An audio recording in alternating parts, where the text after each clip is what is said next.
Okay, so how do we do this? How do we train our brains? How do we change the structure of our brains? Many scientists, and the folks in this book too, believe that mindfulness meditation for 10 minutes a day is going to do that.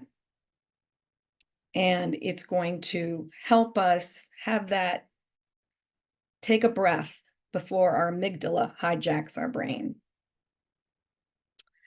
Mindfulness, if you might think you know what it means, being mindful, but what most people, when they use it in this context, think it means is paying attention in the present moment with a calm, focused mind.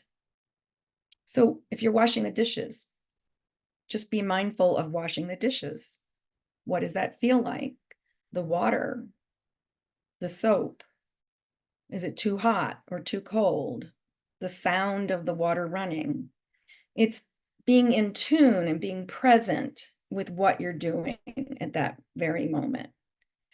And that helps us learn how to hold our focus, which is good for all of us, particularly in this day and age when we're inundated with technology, our social media going off, our emails, our texts. And an interesting thing that brain scientists have found that multitasking is not good for you. We really can't do it. And it really wires your brain to become more distracted. So it has the opposite effect.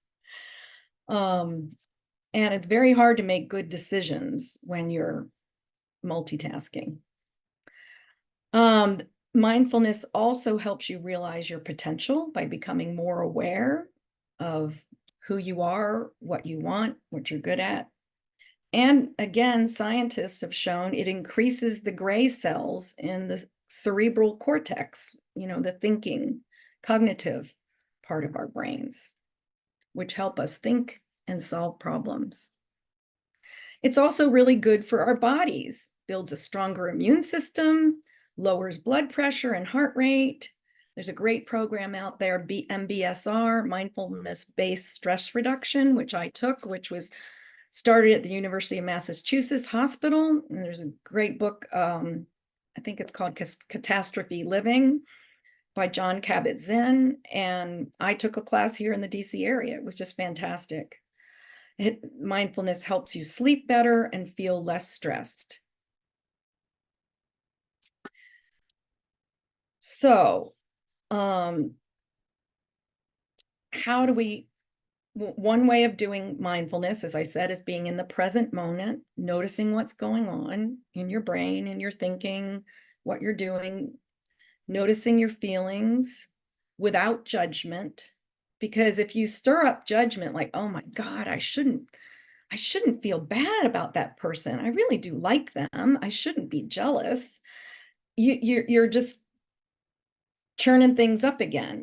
But what you should say, or I shouldn't say should, what you can say is, wow, I'm feeling jealous.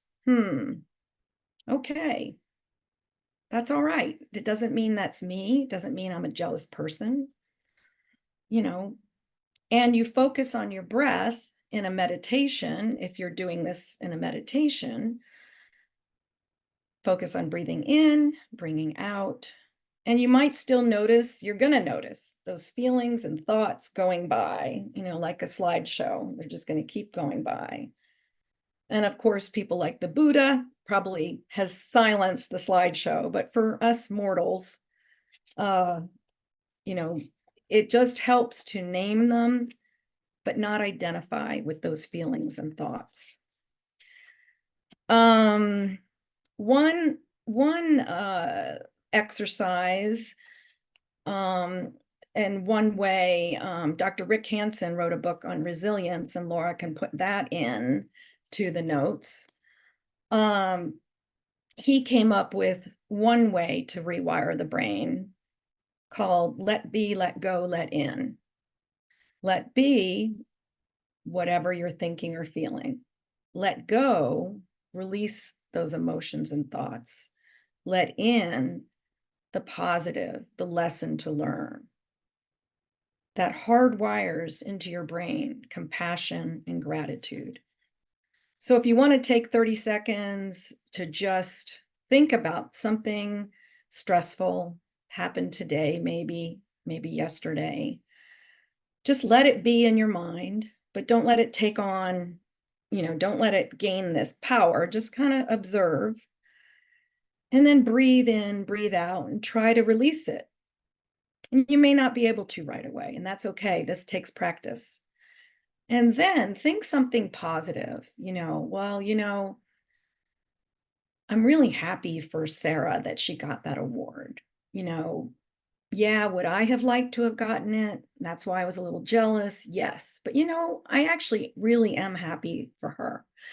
And just having that is going to improve your well-being as a person and as a leader, and make you much better at what you do and in how you run your life, how you live your life.